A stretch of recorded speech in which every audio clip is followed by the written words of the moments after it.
আসসালামু আলাইকুম। রোদের তাপে যখন শরীর আর মন ক্লান্ত হয়ে পড়ে তখন দরকার এক গ্লাস ঠান্ডা ঠান্ডা আমের শরবত, যা এক চুমুকেই এনে দেবে ঠান্ডা প্রশান্তি আর সতেজতা। কোনো ঝামেলা ছাড়াই মাত্র কয়েক মিনিটেই তৈরি করুন এই মজাদার আমের শরবত। এখানে আমি 2টা কাঁচা আম নিয়েছি। এটাকে ভালোভাবে ধুয়ে একটা প্রেসার কুকারে একটু পানি দিয়ে সেদ্ধ করে নেব। 2টা সিটি দিয়ে এই আমগুলোকে আমি সেদ্ধ করে নিয়েছি।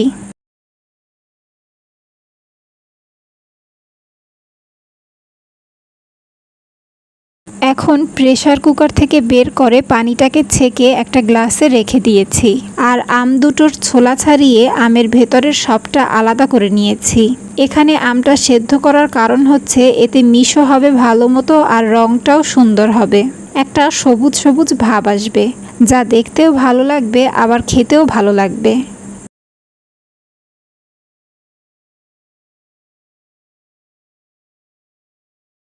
এখন আমি আমটাকে কচলিয়ে আমের আটিটাকে সরিয়ে নেব।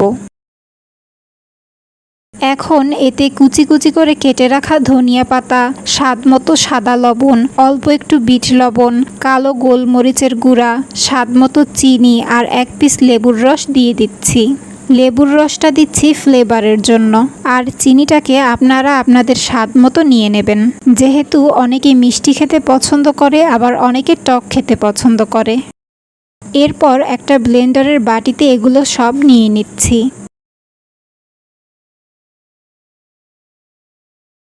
আর আম সেদ্ধর যে পানিটা সরিয়ে রেখেছিলাম সেটা এর মধ্যে দিয়ে ব্লেন্ড করে নেব। প্রথমবার ব্লেন্ড করার পর ভালোভাবে মিশে গেছে। এখন এর মধ্যে আরও ঠান্ডা পানি দিয়ে তারপর আবারও ব্লেন্ড করে নেব। দ্বিতীয়বার ঠান্ডা পানিটা দেবার কারণে চিনি আর লবণ কমে গেলে আপনারা পরে দিয়ে নিতে পারেন।